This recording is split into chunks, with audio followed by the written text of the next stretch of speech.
السلام عليكم ورحمة الله وبركاته. حبايب قلبي، ازيكم؟ عاملين ايه؟ يا رب تكونوا كلكم بخير. كل سنة وانتم طيبين، ويا رب دايما متجمعين كده في العيد كده على خير. بما ان تنظيفات العيد شغالة اليومين اللي عدوا دول، فقلت اجيب لكم النهاردة وصفة تحفة لإذابة الدهون من غير باور ومن غير سترس. وشيلي بقى الحاجات دي كلها اللي بتتعب صدرنا ونفضل كانت بجد، انا بجد كانت بتخنقني. فدي بمكونين اتنين بس هتعملي احلى وصفة، هتشيلي بيها الدهون المطبخ كله. سواء الدهون اللي احنا دايما بتبقى عندنا اكتر دهون بتبقى على البوتاجاز، وتبقى الحيطان اللي حوالين البوتاجاز، وبتبقى على الشباك والشفاط. بنشتكي دايما من الدهون اللي بتبقى صعبة. انا بصراحة يعني البوتاجاز كده بالنسبة لي متدمر، يعني كده بالنسبة لي جايب اخره على فكرة. وانا قصدت ان انا اسيبه كده وسخ، هو بالنسبة ممكن يكون مش وسخ للناس، بس انا بالنسبة لي وسخ جدا لان انا ما بسيبوش اصلا. والحنفيات والاستانلس والحاجات دي كلها، الوصفة دي بجد يعني هم مكونين اتنين بس من مطبخك هتعملي احلى وصفة. هي دي الوصفة في الازازة دي، هي ازازة عايزينها منك بس تعملي فيها الخلطة دي، وهتدعي لي بعدها بجد. عن تجربة شخصية، انا ما يعني انا لولا ما جربتها وعرفتها، لولا ما قلت لكم عليها. مش بعمل حاجة وخلاص غير لما أجربها الأول على نفسي ويعني في بيتي وعلى حاجتي. لولا ما أطلع أقولها، ما كانش في مصداقية، استحالة الواحد هيعرف يقدم أي وصفة بصراحة. هنا الوصفة عبارة عن صابون بلدي. أنا عايزة صابون بلدي. الصابون البلدي ده أنا عاملاه معاكم في البيت طبعا، انتوا عارفين، هتلاقوه عندكم في القناة. تمام، الفيديو موجود في القناة. أنا عايزة بس نص صابونة، هنبشر نص صابونة بلدي، مش يعني مش عايزة الصابونة كاملة ولا حاجة، أنا عايزة نص صابونة ما فيش غيرها. هنبشرها كده، وهنجيب كوباية مية. كوباية المية تبقى دافية شوية، يعني هي ما تبقاش ساقعة، واخدين بالكم؟ هتبقى دافية شوية عشان بس تدوب معايا الصابون. الوصفة دي لما تجربوها هتريحكم بجد من المنظفات اللي بنجيبها وكانت تخنق صدرنا وتتعب ايدينا، ونلاقي ايدينا اتهرت منها. لا، الوصفة دي عملتها بصراحة، خلت ايديا يعني ما مش وسخة، ما فيش دهون لزقت في ايدي زي كل مرة. ايديا بقت حسيت ان هي بيضة كده من الكلور، فحاجة حلوة جدا. هنا فضلت بقى ادوب كويس الصابون كويس لحد ما اوصل، بصوا، لحد ما وصلته للقوام ده. لازم يكون معاكي القوام ده كريمة كده، ما تحطيش المكونات على بعض وخلاص. تمام.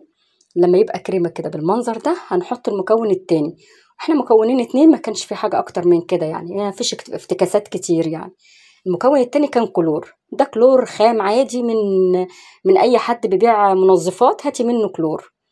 انا ما بجيبش الانواع التانية اللي هي كلوروكس والحاجات بتاعت السوبر ماركت، لان انا عامله مقاطعه، يعني مقاطعه على الحاجات دي، فبجيب الحاجات الخام من عند اي حد بتاع منظفات. طبعا حطينا الكلور وفضلت برضو اقلب تاني بزياده. تمام. بعد ما قلبت حطيت يا دوبك معلقه او معلقتين خل. لو مش عايزه تحطيهم بلاش، براحتك، بس انا حطيت الخل عشان يلمع لي، يعني خلي الحاجه بتلمع شويه. الخل معروف ان خلي الحاجه تلمع شويه. فانا عايزه السلستيل اللي عندي يلمع، سواء مثلا هغسل حنفيات، هغسل الحوض بتاع المطبخ، هغسل البوتاجاز. فعايزه الحاجه دي تلمع، مش بس ان انا بس انضفها بس من الدهون، لا، وعايزاها تلمع كمان. فحطيت معلقتين الخل بس. في اسهل من كده؟ مفيش اسهل من كده. مكونين سهلين موجودين في بيتك، هتعملي بيهم الخلطة، ولا تحتاجي حاجة توجع صدرك وتعمليها وتوجع قلبك والكلام الفاضي ده كله. سهلة جدا. هنا بقى رحت فكيت كل الحاجة اللي انت شفتوها كده على المطبخ. بصوا، فكيت كل حاجة البوتاجاز، طلعت كده الحاجات دي وحطيت عليها الخلطة. سهلة قوي. هي بتبقى عاملة زي الجل على فكرة. لما عملتها حسيت ان هي زي الجل كده. انا عندي عيون البوتاجاز، كنت بنضف، فكنت جايبه فلاش، ومعرفش ان الفلاش بيبوظ عيون البوتاجاز، فبوظها، فخلاها يعني ما بترجعش زي الاول، مهما اعمل فيها ما بترجعش زي الاول.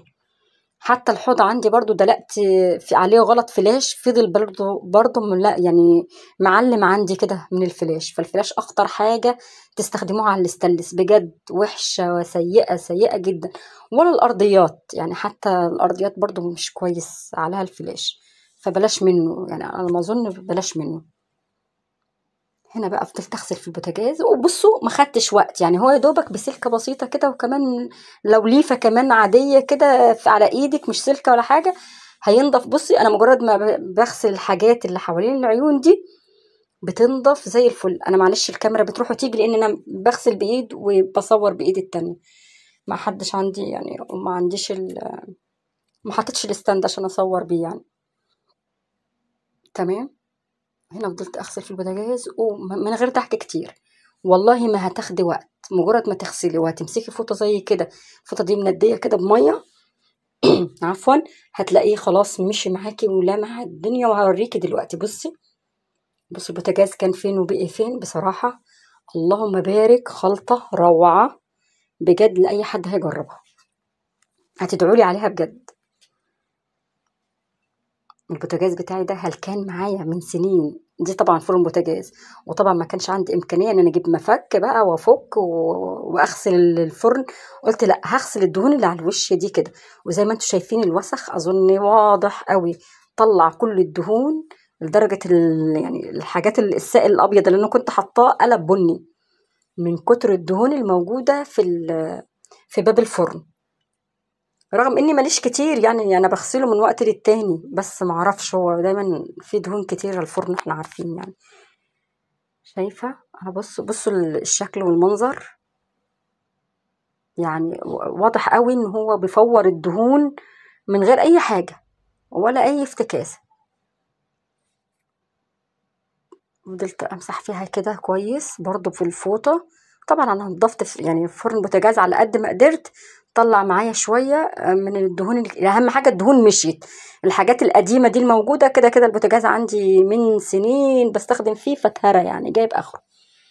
ده الحوض الاستانلس كان برضو وسخ كده وما كانش عاجبني، والحنفية برضو هوريكم قد ايه اللمعة في الاخر بقت على الحاجات دي. يعني مش بس كمان مزيل دهون ولا مذيب دهون، لا لا لا، ده هو كمان ملمع للستانلس خطير بجد، ينضف ويلمع، بيخليه فله كده. ولو يعني حبيتي تستخدميه للحمام برضو للحوض والحنفية والكلام ده، هيبقى معاكي زي الفل، مفيش اي حاجة، زي الفل. يعني جربيه. تمام. هنا خلصت كده وبدأت بقى اغسل بقى وادعك جامد كتير قوي في الحاجات، ويعني على فكرة ما خدتش معايا وقت، زي ما انتم شايفين انا قدامكم، ويعني يعتبر مش مسرعة الفيديو كتير. بصوا المنظر كان ايه. المنظر اقسم بالله دي كانت سودة في الاول، سودة سودة ولونها مصفر كده ومجمعة حاجات بجد. كانت بقعة صفرة وسودة كده خطير. دلوقتي بصوا عاملة ازاي، نضف جدا. انا بقيت مش مصدقه والله وانا بجرب الوصفه، ما بصوا الحنفيه كانت عامله ازاي وبقيت ازاي بعد كده الاستانلس. انا حبيت اوريكم يعني، وبقرب الكاميرا عشان تعرفوا قد ايه المكونين دول خطير جدا. تعمليه في البيت سهل بسيط، وفرصه تنظيفات العيد اللي احنا شغالين فيها. كل سنه وانتم طيبين. فيبقى جميل كده معاكم كده وزي الفل.